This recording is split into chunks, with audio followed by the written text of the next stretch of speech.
哎呦，那字儿怎么写来着？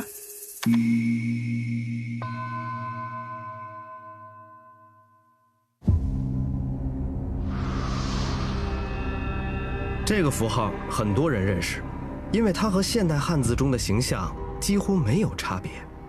它就是图，原指古代在皮卷等材料上标画城邦疆域及边界的示意资料。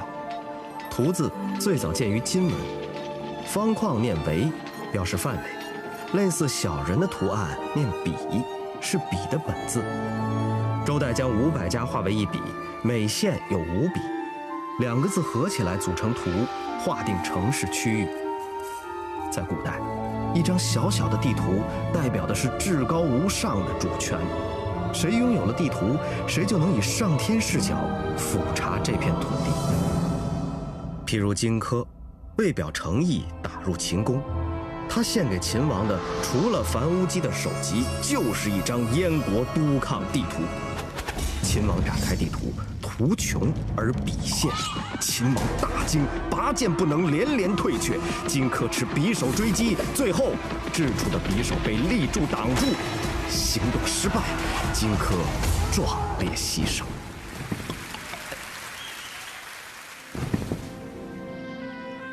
想测绘山河大地，全凭手和脚可不够。在山东武梁祠画像石中，伏羲和女娲手中分别拿着一件工具，这便是圭和矩。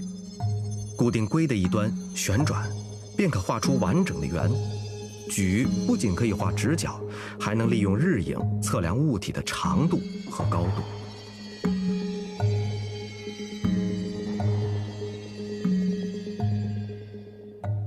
汉代时出现了一种独特的丈量工具——季里鼓车。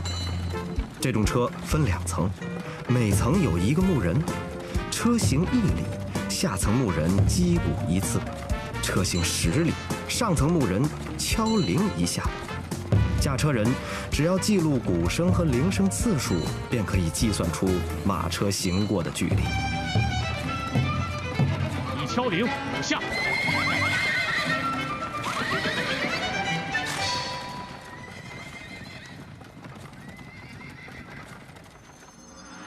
利用传统测绘技法，中国古人在人类地图绘制的历史中留下了浓墨重彩的一笔。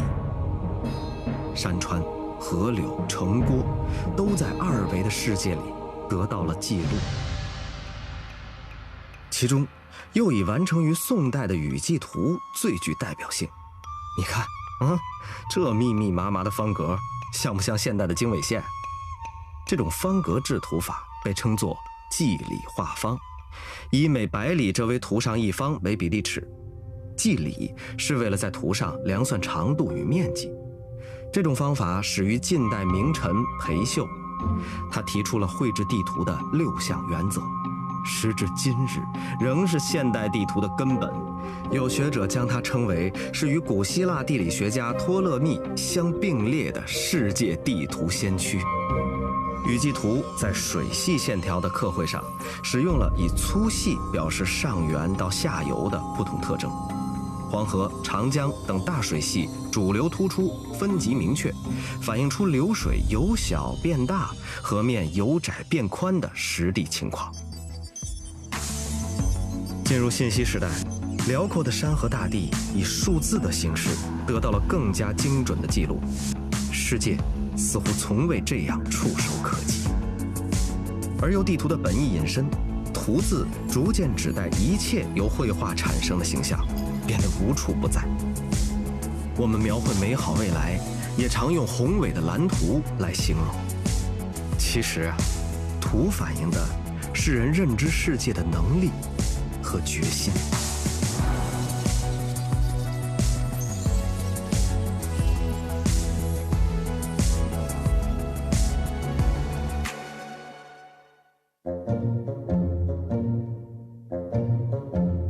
今天你写字了吗？